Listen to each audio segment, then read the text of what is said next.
is Aya and Nelly. Good morning. Good morning. I am your host for Rethinking Freedom. And this morning, December 2nd, 2024, I'm about to say 2025. I am so excited to have the guests that I have with me in the studio.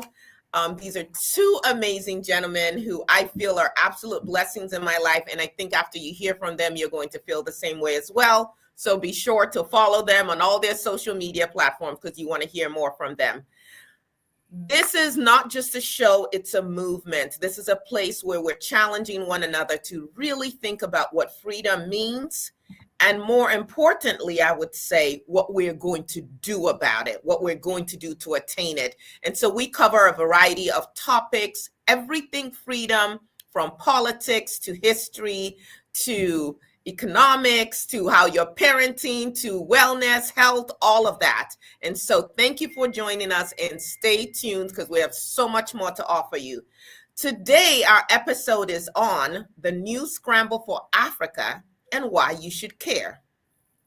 And I'm going to introduce our guest. Our first guest is Randolph Norris, also known as Aya. And so we kind of share a name.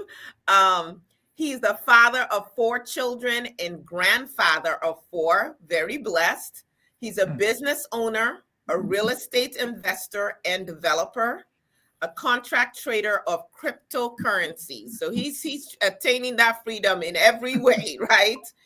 Small business, community activist, a co-founder of Global Communities Alliance, GCA, which is also a charitable and educational nonprofit.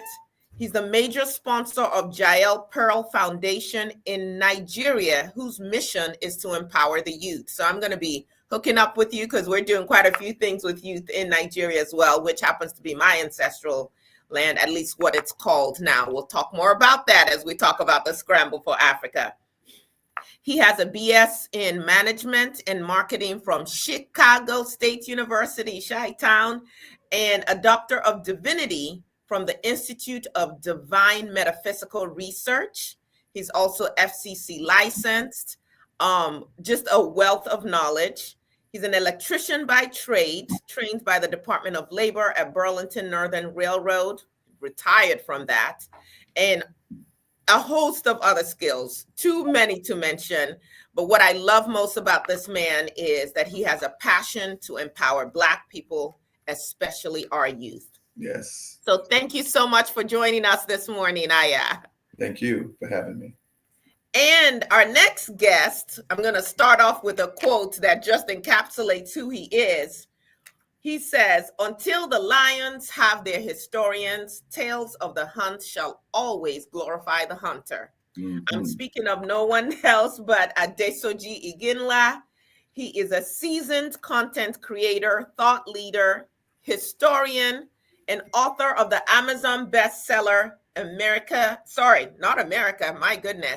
Amazon bestseller, Africa Illuminated, although we do need to illuminate America and show it to be, yes. Yeah, a bunch of lies. When Malcolm X says you have been bamboozled. Yeah, run amok. Run amok. As the host of the YouTube channel Adesoji Speaks Knowledge, please go and subscribe. Mm-hmm. He is dedicated to reframing the narrative about Africa by uncovering the stories of fearless and visionary leaders, resilient communities, and the untold histories that have shaped the continent. He's also a former host of Kumbukini podcasts on YouTube and a regular contributor to WBAI. Those of you in DC, in New York, probably know about WBAI 99.5 FM. He's committed to providing meticulously researched and fact-checked content that highlights Africa's agency, humanity, and our rich heritage. Right. Through Adesoji Speaks Knowledge, he aims to be a reliable source of accurate and inspiring information about Africa's past and present, addressing the underreporting and misrepresentation often faced by the continent. He currently hosts a weekly African news review. You want to set your clocks. Every Sunday, it's 11 a.m. Central, 12 p.m. Eastern. Yep. But it's a live stream series featuring influential voices like Milton Alamadi. I've been on that show. Thank you so much for that honor. But he brings dynamic, thought-provoking discussions to global audiences. And when I say global, I'm talking people all over the world. And his mission is to empower his audience with knowledge, challenge stereotypes, and celebrate Africa's diverse stories. Really excited to have you both here. Welcome to the show, Adesoji. Thank you very much for having me. Glad you're here. So, you know what? There's a saying that those who don't know their history are bound to repeat it. And so back in 1884, a conference took place, and actually it lasted more than a year. It went all the way into 1885.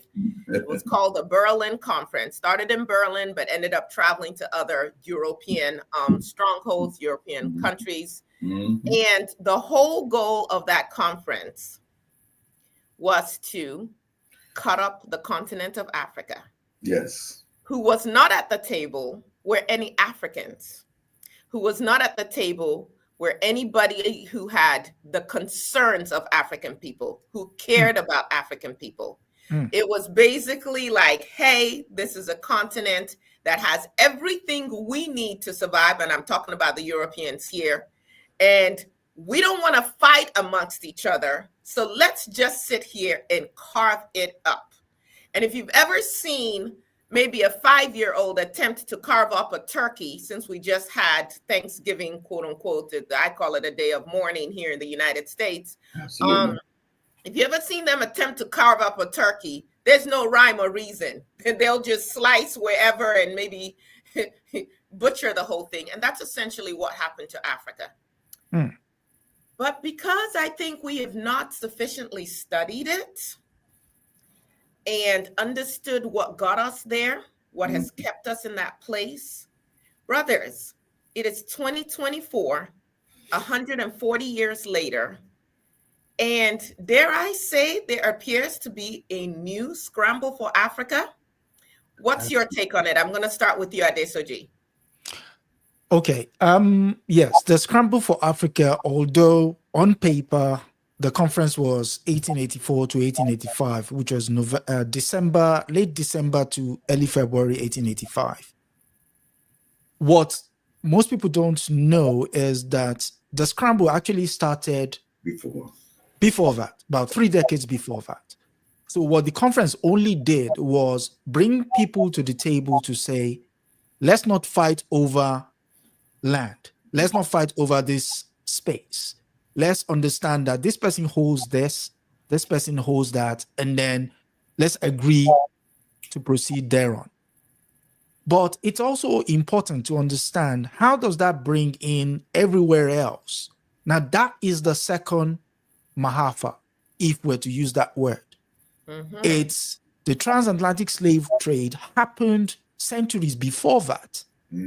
But now, having had the power, the free labor in the Americas, it's now time for the resources.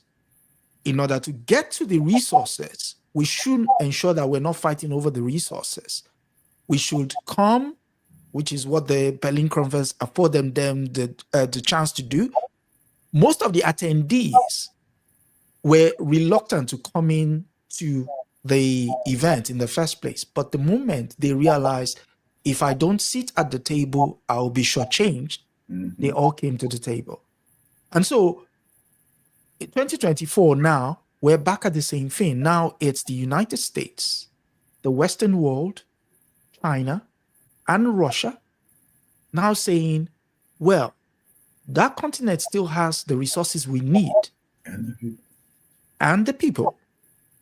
Because we're not giving birth as much as we used to do, but we have free labor. How do we get them? And so we're back to where we are today. And so that is the framing that we should understand the new Scramble for Africa with. I mean, in the course of this conversation, we'll go in depth into what it really entails. But it's almost like a clock that goes round. So you start at 12, and now you're ending back at 12. The Scramble started it, what we have now, And now we're going back to the scramble. It's almost like a reset. Let's scramble again.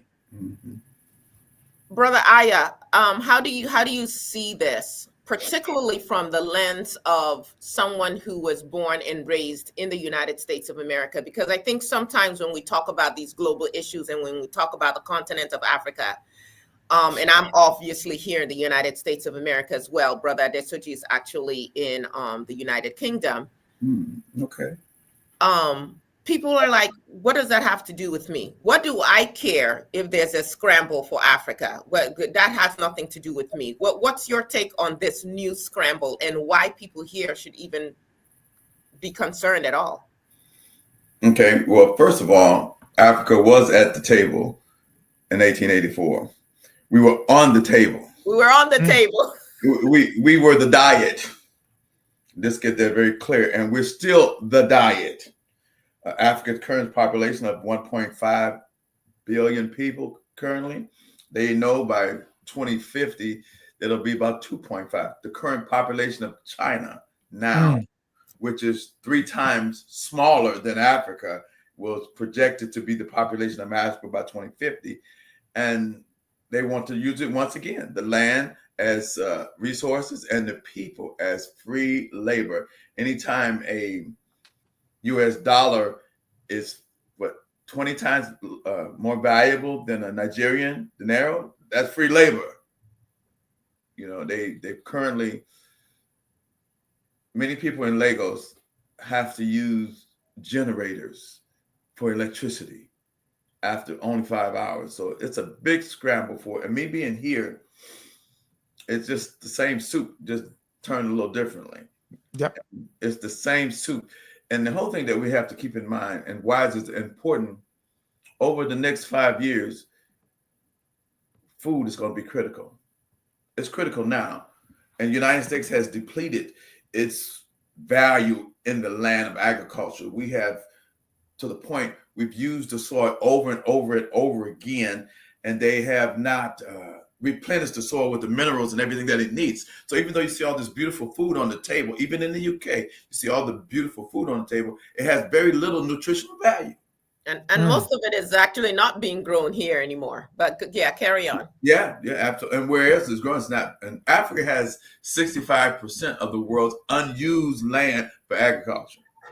That's so let's talk about this for a second. Yes. What is it exactly that attracts these foreigners, these oppressors, these imperialists to Africa? Let's start with that. I think it would be easier to go what doesn't attract them. Okay. But for the people who are saying, oh, all I know about Africa is they're hungry, their children with flies around their faces. I don't know. I don't want to go to Africa. What is it? We do need to spell it out. What is it about Africa that has constantly attracted these exploiters to the shores of Africa? Well, may I first of all say that Africa is the largest continent on the planet. I mean, I was just looking, I can't show it on the film, but just so the audience can get an idea of the size, true size of Africa, you can take China, United States, India, Eastern Europe, the UK, Italy, Germany, France, the Sudan, Portugal, Belgium, the Netherlands, and Switzerland. You can put all of them into Africa and still have room. And even though they have plummeted Africa for over 300-400 years for resources, they know now through technology that they have not even scratched the surface. And so that's the first assignment I'm hearing he's giving to you, our listeners, is pull up a map. Yes. A real map that shows you just what the size of this continent is. But we can also get some additional information on what the attraction is to Africa, even by the names that were given to certain spaces in Africa during the scramble. Adesoji, do you want to jump into that a little bit? Okay, so let's just use Kenya, for instance. Okay. Kenya gives the average European the lifestyle of Europe, the weather, but the the savanna, the rich savanna, the plains. So you have the rich weather, you have the rich soil, but you just don't want the people, which is the case of what happened in Kenya. Yes. So they moved the people from the highlands and then renamed the place the White Highlands. That's right. So, that's right. Which led to the Mau Mau revolt, or what they will deem as the Mau Mau revolt, but instead the Kenyan Land and Freedom Armies revolt. It was a question of, we want the land, but we don't want the people. Yes. So in some cases, it was outright extermination, as what the Germans did in Namibia, what we now know as Namibia. Then it was Southwest Africa, or what they did in Tanzania with the Maji Maji rebellion. I mean, everywhere you look, you see what the mindset of the European that stepped on that shores was. With the British, it was demean them so that they look up to you. With the Germans, it was, we don't want them at all. With Portuguese, it was demean them and make sure they are not only humbled, but they're groveling before you. With the French, it was, let's make them black Frenchmen. So they came up with this system. Except with no agency. Yes. So let's come up with this idea that you have evolved. You know, there were committees of, there were evolution committees who will go on a periodic basis to your house to see if you were eating with cutlery, if you are able to speak French without an accent, if you were able to roll your R's. You know, Frantz Fanon goes well into what I'm about to describe in his book, Black Skin, White Mask. Why are you constantly trying to be what they want you to be?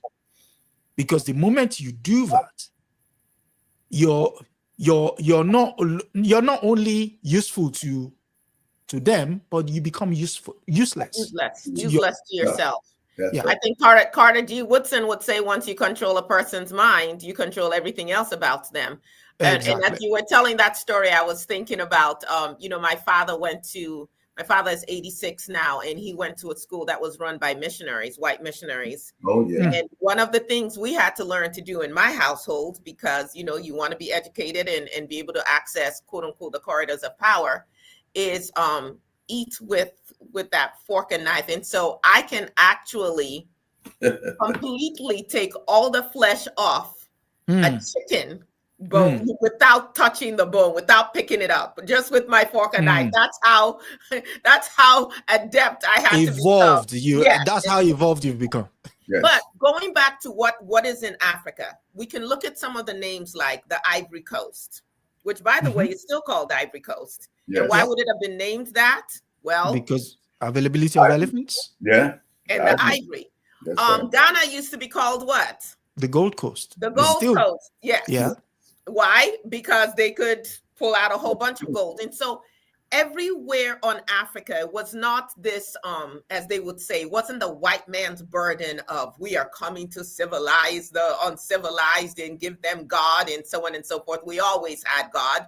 But it was really an entry point to be able to, initially was trade, and then trading spices and trading other items, but then it was human beings. And then now, as all three of us are talking on these devices, we are in 3 different locations across the world right now. Yes. It's also the minerals to power all of the things that we quote unquote enjoy in the West, but that the West would not have but for Africa. As a matter of fact, at one point I was in Jamaica and we were going through this area, it was a tour, and they were talking about the kind of trees that grew there and how they were all cut down to and taken to England to build furniture and whatever for Queen Anne and so on and so forth. And so there's always been this pillage from Africa. There's always been this pillage from places that are dominated by people of African descent. And so when we look at the scramble for this new scramble for Africa, Adesoji, do you want to go into a little bit of what we see happening on the continent now with these different quote unquote world powers and the way they're showing up today in 2024? Okay, a simple exercise would be anytime you're listening to the news and you hear war has broken out in one place, I want you to do a simple Google search. What is in the ground there? Right. Yeah, that's one. Then two, look at two of the top companies that are involved in using that thing in majority of their products. Mm-hmm. And then look at the two countries that house those companies. Because in 1973, 1974, but he then rewrote in 1981, Walter Rodney wrote How Europe Underdeveloped Africa. Mm-hmm. In there, he ties the exploitation of resources to the crisis on the continent. And he says one thing is for sure. As long as you have those resources, you will never be allowed to industrialize, which is why you were talking about the use of generators in Lagos. A test of that problem was Nkrumah when he tried to get funding for the Akosombo Dam in Ghana. The World Bank, again, which is another tool of the imperialists, ensured that that money did not come out. That's right. Which led to him writing the book, Neocolonialism, The Last Stage of Imperialism. And if you think that book is a conspiratorial story, no, in fact, there was a letter recently released by the CIA which says the reason why they don't want that book to circulate. That book was taken off Hyman Brothers. They were supposed to publish that book, but they released that book because they didn't want their hands dirty. Mm-hmm. Again, when we talk about why it's important to the American audience, most of these stories that we read in books at that time would have seemed too far-fetched. But when you now read Susan Williams' White Malice, it's in there that the CIA documented everything they wanted to happen on the continent. Mm-hmm. Right from the use of uranium for the two bombs they dropped in Hiroshima and Nagasaki, which came from the Congo, to the fact that when Lumumba came forth and said, we're going to use our resources to better the lot of African people, the CIA director chief in Congo at the time said, this man is dangerous to us. Where have you heard that word, dangerous to us? They also used it. So are you saying that our taxpayer dollars here in the United States are being used to fund division? Absolutely. In wars in other countries for the benefit of so-called people here? Yeah, you wanna weigh in on that a little bit? Yeah, the answer is absolutely. They've always been used that the United States is the #1 country on the planet for propaganda. And one of the things they taught us as a child, I'm 68 going on 69 years of age, I was taught that Tarzan saved Africa. Come on now. A white man that swings on a tree civilized all these natives. This is where I was brought up. So one of the solutions for Africa, if I may charm on this, is that we got to do a whole new brain wash. We must rewire our brains as Africans globally. That's the first step. The first thing we must realize, and we want to get into the solution, is that we have to realize that we've been lied to about everything all our life. Not some things, everything. They'll throw a little bit of truth in there, but it'll be coated with nothing but lies. We were taught that Africa was uncivilized. And when I do the homework, it's extremely civilized. Some of the greatest universities started in Africa. And the learning, and that the Moors went into civilized Europe. So there's a lot of things that we're not taught in the States, still not taught, that the Moors went into Europe, Spain and Europe, and civilized it. the kings of Europe lived in barns with animals, but the Moors had to come up and teach them how to build castles. They should check out John Henry Clark, because he definitely goes into that. Yes. Henry Clark is one of our greatest historians ever. And if you want to know anything, if you want to help rewire your brain, go back and study Henry Clark's work. And fortunately for us, there's a lot of it available on YouTube. If you're not able to read, you can still listen and learn. We need to use, this is what can bring the field level. We use the technology to our advance. And one of the things, you talked about the Berlin Conference of 1884. We have to go back even further than that, but we can start there. We need to get rid of these borders that they created.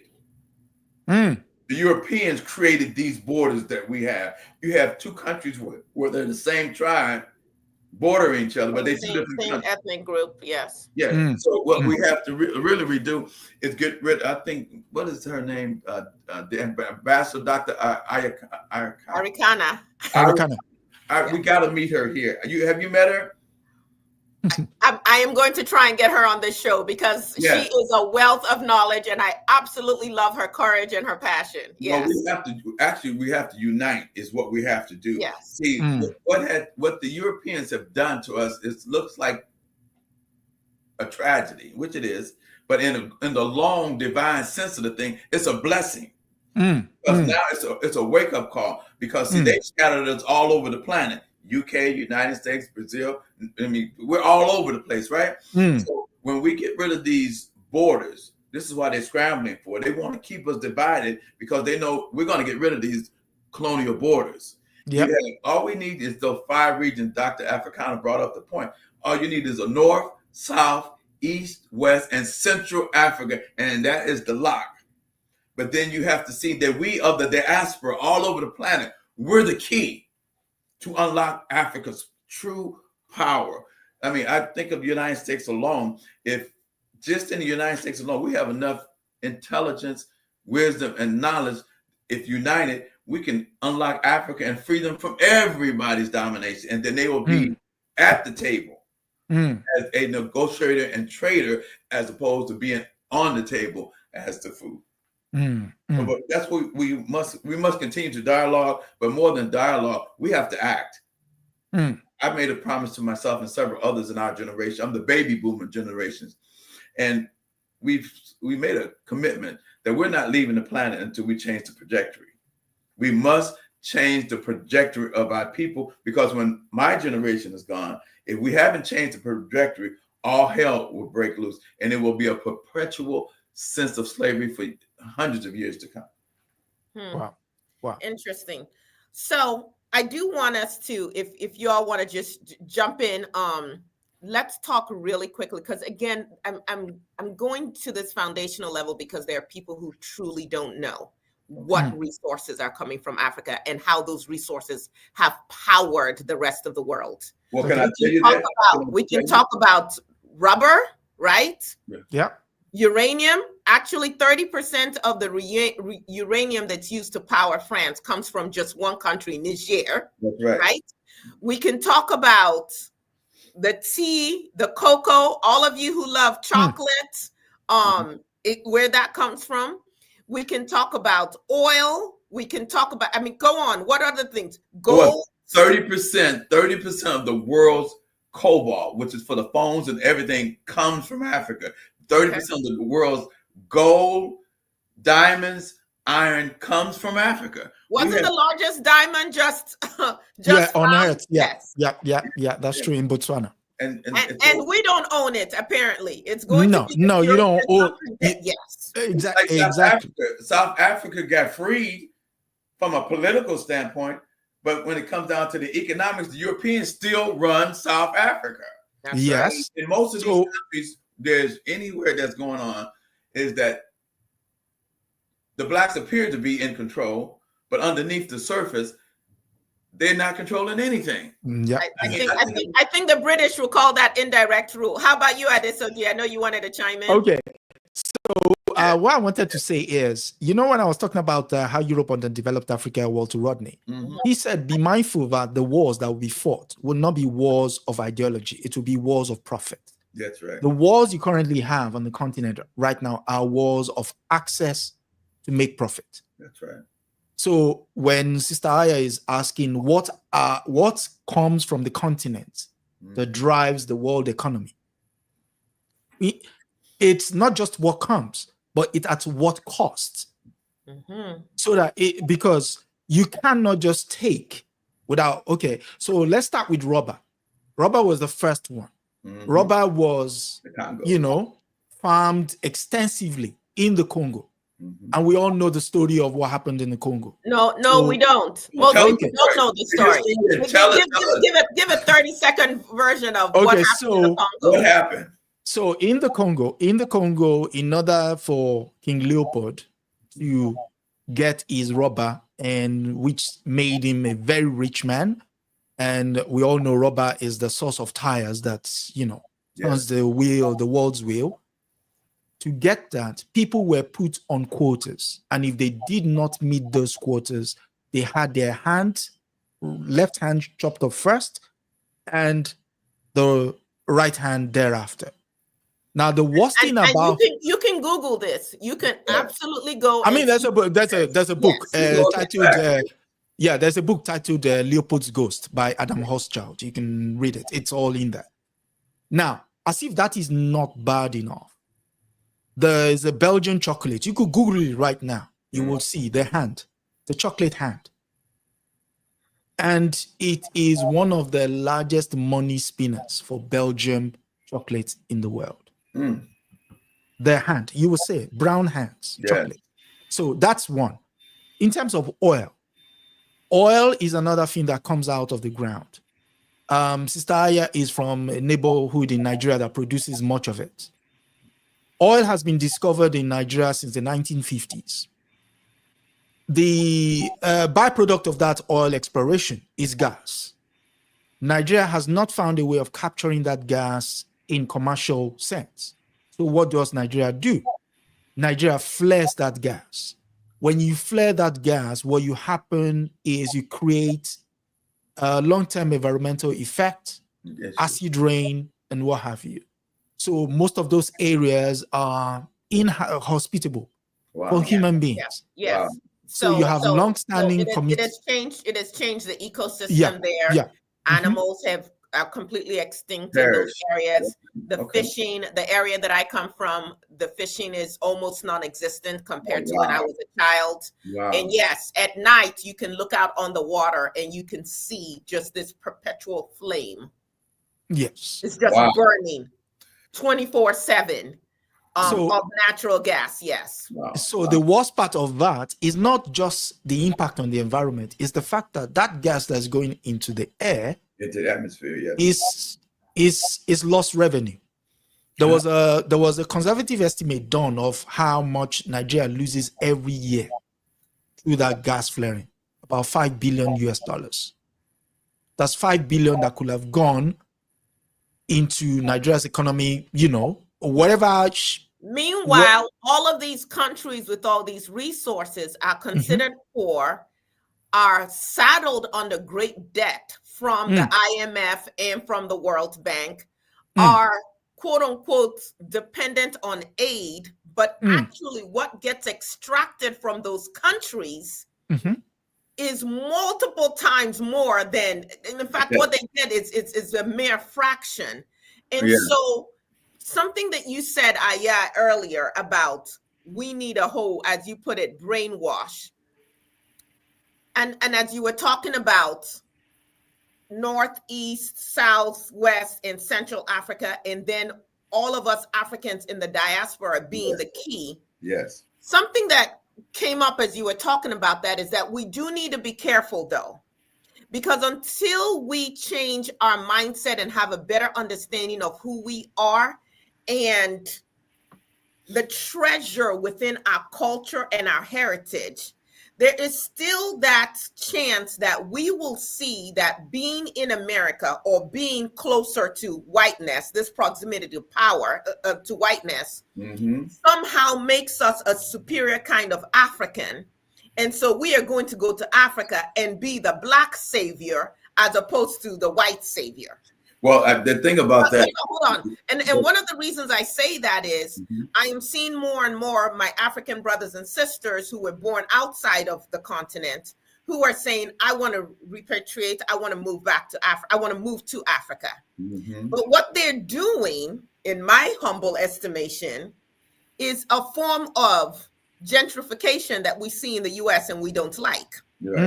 So you don't like it when white folk suddenly move into the chocolate city or move into a section of Chicago or move into a section of Baltimore or Detroit or whatever and push you out and push your culture and all of that out and make it a haven for themselves. But that is essentially what wealthy Africans in the diaspora are doing in Africa, where I'm not going there to understand the culture and really build up that environment.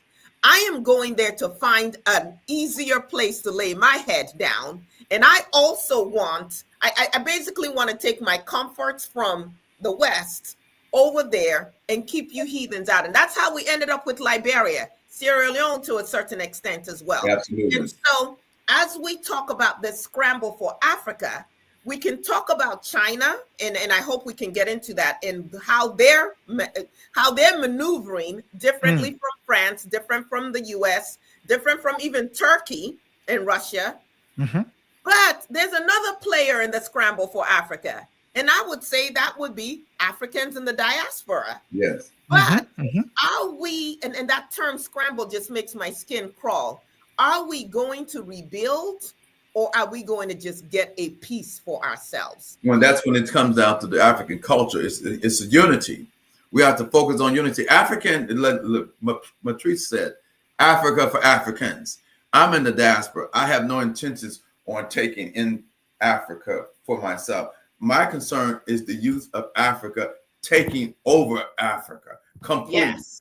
And then we in the diaspora are simply their tutors and guides, and they can seek our advice and seek our investment in them. We must invest in them. We have to, like you said, we go in there to gentrify. That don't help them at all. So what we have to focus on our children of Africa. We have a educational program that we want to make sure we instill in the Africans, and then come up with greater ideas. You guys have heard of this STEM program, STEM, STEM, but we came up with, and we're working on the curriculum now, called STEAM Square. STEAM, science, technology, engineering, arts, cultures, and math. But then the spiritual component is the square, where we teach them self-respect, thoughtfulness of others, that entrepreneurial spirit, being accountable and calm, and being mindful of who they are. When you train and condition our youth to have a STEAM square mentality, then they hold their own. We want our children to be able to hold their own. Remember when we were growing up, our children were little, they always say, let me do it, let me do it. Well, this was what we want to do with the Africans. Let them do it. Let them do it instead of trying to do everything for them. Give them the resources that they need. That is the responsibility of the diaspora. If we only took 1 or 2% of our wealth and gave it to the Africans in a systematic, methodical way, they can change the game without asking permission. And just in the United States alone, I'm not sure about the UK, but I'll use Chicago. Blacks in Chicagoland area represent a $50 billion cash cow, not 15 million, a $50 billion cash cow. And if we just turn 30% of it back onto ourselves, just through purchasing food, toilet paper, toothpaste, soap, deodorant, hair care products, cleaning supplies, things that we use ourselves, that's a $15 billion annual stimulus package that we've given ourselves. Now, if you do that on a national level, it's just under $450 billion annual stimulus package that we give ourselves. So we can take care of ourselves as well as invest additional resources into the African continent, not telling them what to do, but being helpful and showing them how to do it. Sounds good. Brother Adesoji. Yes. I mean, to buttress your point, Malcolm X, in establishing the Organization of Afro-American Unity, Yes. underscores it with 5 points, one of which is social responsibility and, building in community. The idea being, if you do not build within your community or you do not control the resources within your community, then you don't have a community. You're part of somebody else's story. That's right. And the reason I say that is, you bring it back to the continent. Cheke Diop wrote a book in 1974 titled The Case for a Black Federated Nation. And in there, he gave 14 steps in order to achieve Black unity.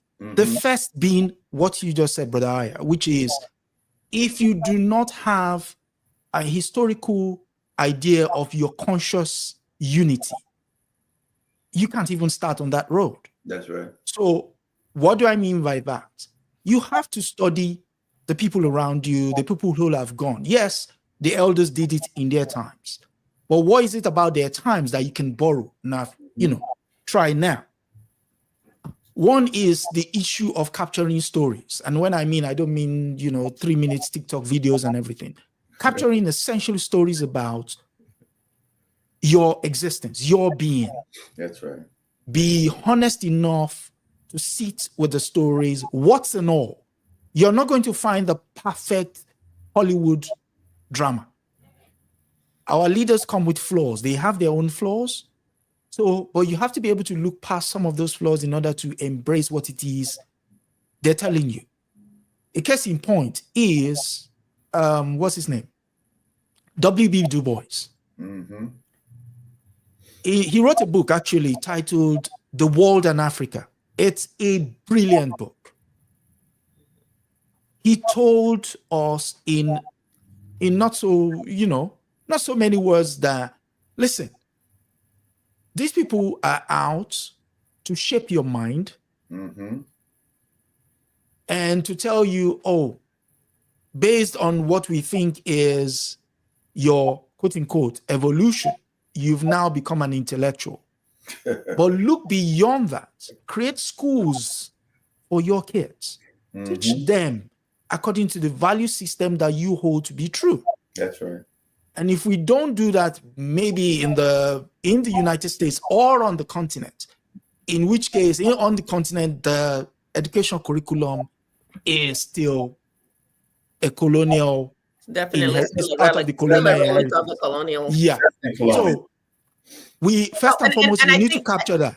I think that brings us to something that I believe it was John Henry Clark who talked about this, and many others have as well, but how what happened in Africa it's not just about the colonization of a continent. It was not just about carving lines arbitrarily through groups of people, creating identities that have nothing to do with who their actual identities are. So the notion of I'm Nigerian or I'm Ghanaian. Right. Right over that line, there are people who share your same heritage and bloodline. But now you're divided. Now you think you're going to fight each other. I'm going to get back to the point that John Henry Clark was making. But even when you look at how Africa has been set up, the roads, the railroads, the ports, everything was set up and designed to extract and take out to Europe. And divide the continent. Yes, not for us to trade amongst ourselves like we used to. And so can you imagine being an African and you cannot travel from one country to another in Africa without getting a visa? That's right. Can you imagine that when my daughter was doing her study abroad program in Morocco, she wanted to go to Nigeria to visit her grandparents and realized that she would have to take a flight to Europe to get back to there. From Morocco to get back into Africa to get to Nigeria. Craziness. And and of course that makes it more expensive and so on and so forth. But what John Henry Clark was talking about, and like I said, many others as well, is it was not just a colonization of the geographical area. It was a colonization of information. And what we know about ourselves, what we believe to be true. You know, I was born and raised as a Christian, and there were so many of our indigenous practices that were considered witchcraft and, you know, that's evil. And I said, I was having a conversation with my father, which he didn't appreciate. And any of you Christians watching this, hey, go ahead and leave a comment on the YouTube channel. Let's talk about this. And I said, wait a second. We are in a building where it says, take this, eat my body.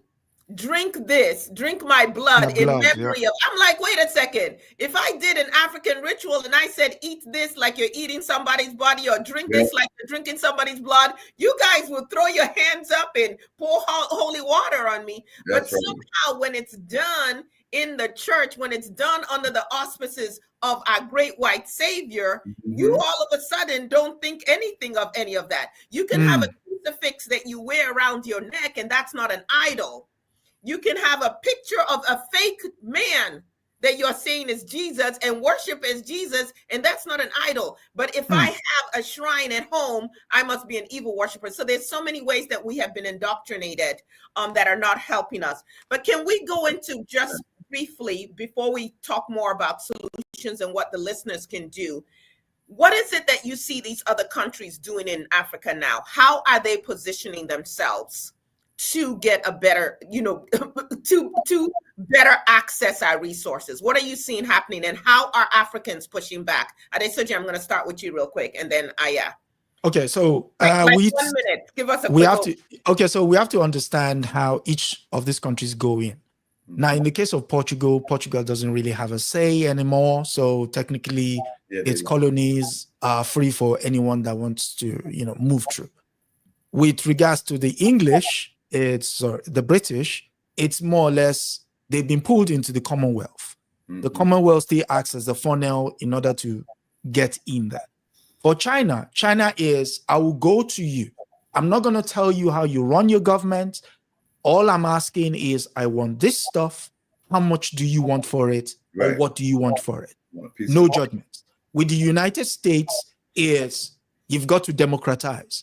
What does that mean? Don't worry, we'll figure it out. We'll decide what it means. By the way, we don't want this. We don't want Aya as your leader. Get rid of Aya. But who cares? Do you want to do business? If you don't want to do business, I'll put sanctions on you. So you have to understand it from the mindset of the people coming in to be able to understand how to fight each system or counteract each system. So there is not one blanket idea of how to go about it. With the case of the French, you can clearly see what's been transpiring on the continent recently. The countries that used to be, quote unquote, under their influence are now saying, enough of that arrangement. We need to renegotiate. So, and some people don't have an idea of how extensively France was still running all of these countries, where you are, quote unquote, an independent sovereign nation, but you have to deposit all your reserves in France. And so all the interest is going to them. They're basically still running your military. Everything. They have right of first refusal on all the contracts in your country. That's ridiculous. Yes, Brother Aya, please go ahead. Well, that's just a point in case. We just have to stop being bullied when it's all said and done. And it's difficult to do that when you have your own individual team. But a fist, which is a united front, is different than hands. That's why they listen. I want you to understand something very simple. The Europeans, the Caucasians, and the Chinese have also taken up that same strategy. They spend billions and billions and billions of dollars annually to keep us divided. Misinformation, propaganda, yes. You got to understand that. And being afraid of each other, because what do Africans in America think about Africans on the continent? And what do Africans on the continent think about Africans here in the United States? That's part of the billions of dollars that is spent to keep us divided. See, we cannot do anything by ourselves. They know as long as we're divided, wait a minute now, let's think about this. The Europeans make up less than 10% of the planet in population. Say that again, because folk don't understand that. Say that again, please. The Europeans, just using that as an example, make up just less than 10% of the planet's population. We're under the in America and all over the world. We think they're a majority everywhere. They're not. They are the minority of the planet, and we have to understand that personally. But we have to. You go back to it. We have to have a knowledge of self. The French can come in and do what they want because they know they're French. As you stated earlier, they made the Africans Frenchmen. African Frenchmen. Who wants to be a Frenchman? But listen, in China, they have come into Africa, and they're the strategy is to not just come and get the resources. Let's come into this population and have offsprings with the Africans, and they come up with a Asian mindset, even though they're African. Just do a little research.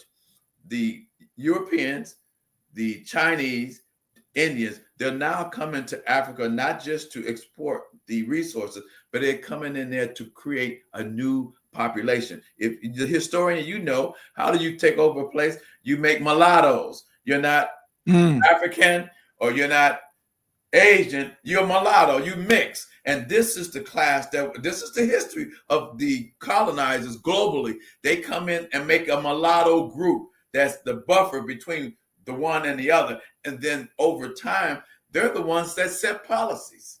So we have to be conscious of that. Wow. Okay. So it looks like we're going to need a part 2, because having this conversation, there's so much for us to unpack, to relearn about Africa and about ourselves, that it's really difficult to do in a short period of time. But I do want to pose this question to both of you. What opportunities do you see or do you think exist for stronger partnerships between Africans in the diaspora and Africans on the continent? Because we've got to be about solutions here. And I know, Aya, you were starting to refer to that.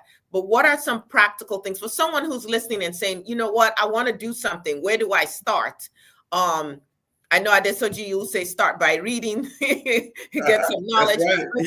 What are some of the opportunities right now for us as Africans, the things that we should start doing now, wherever we are in the world, to position ourselves to build a healthier, stronger, and truly independent Africa? Well, can I start with this? These called cell phones. The technology can level the playing field. Our technology, because we buy more cell phones in the United States, Black people in the United States buy more cell phones and the most modern ones than anybody. But we must use these things as tools and not use them as a tool, not as a slave master, because most people live on their phones, but they don't extract knowledge.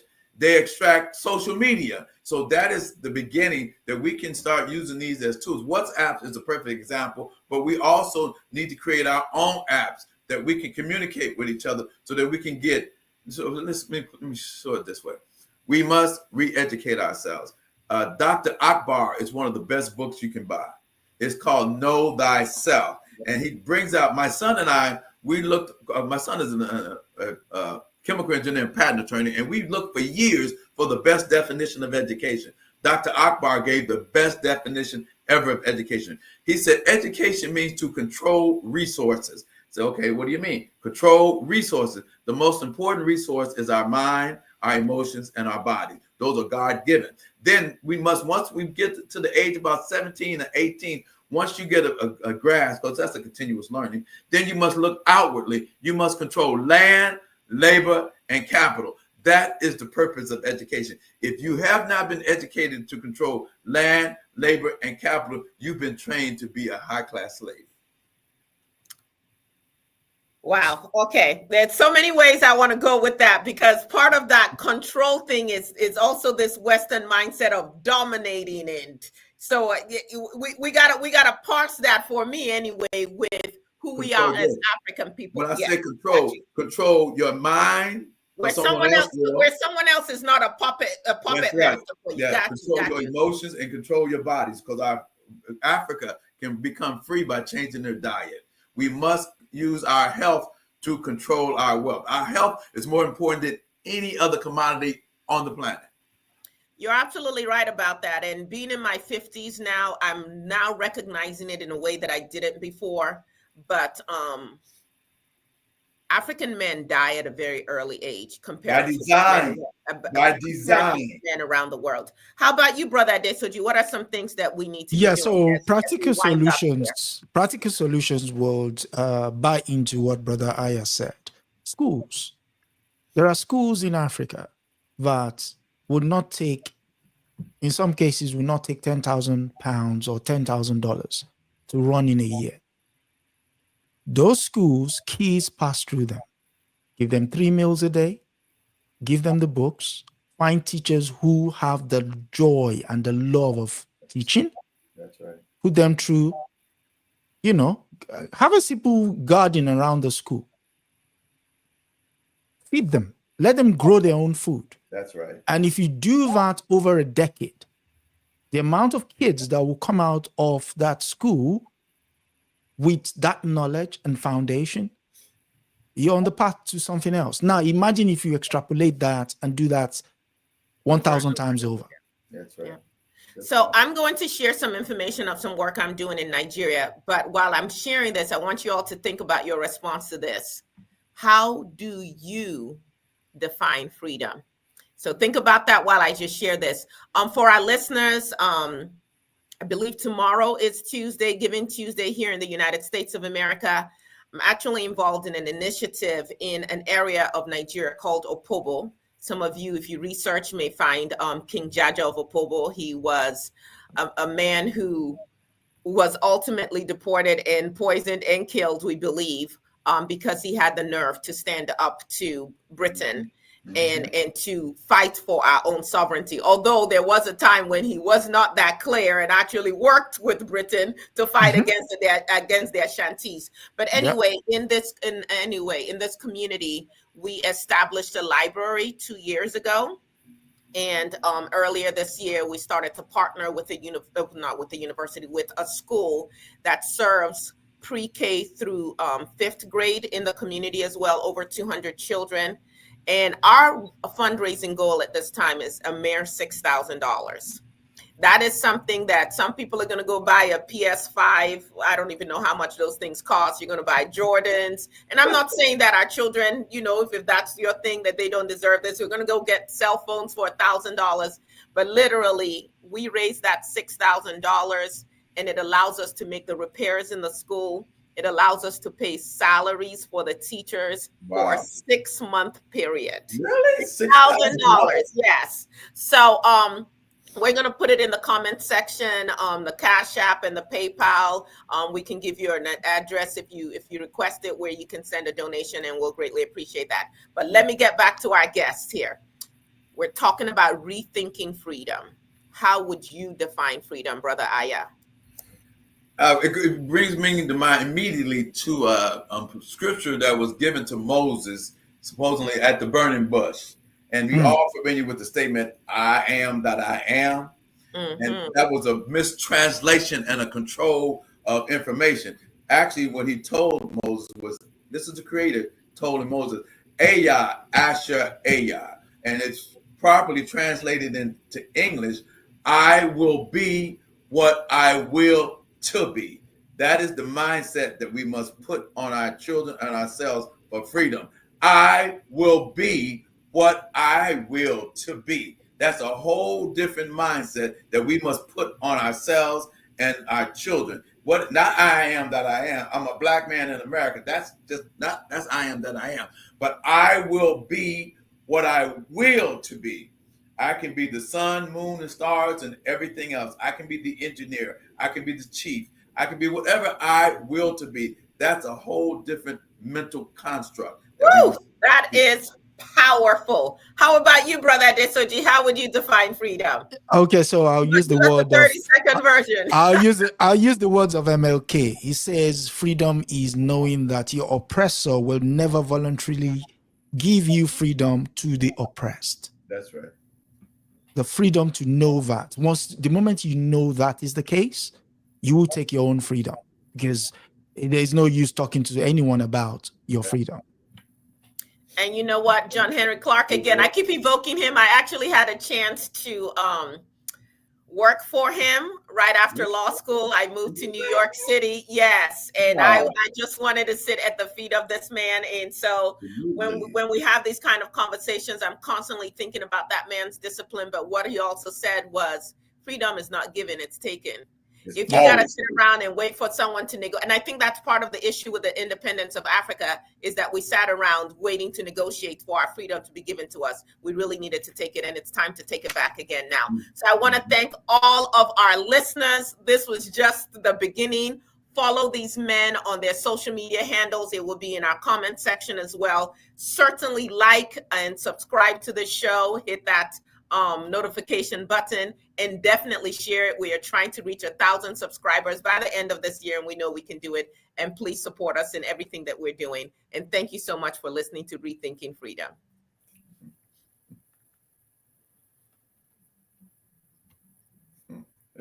Very good.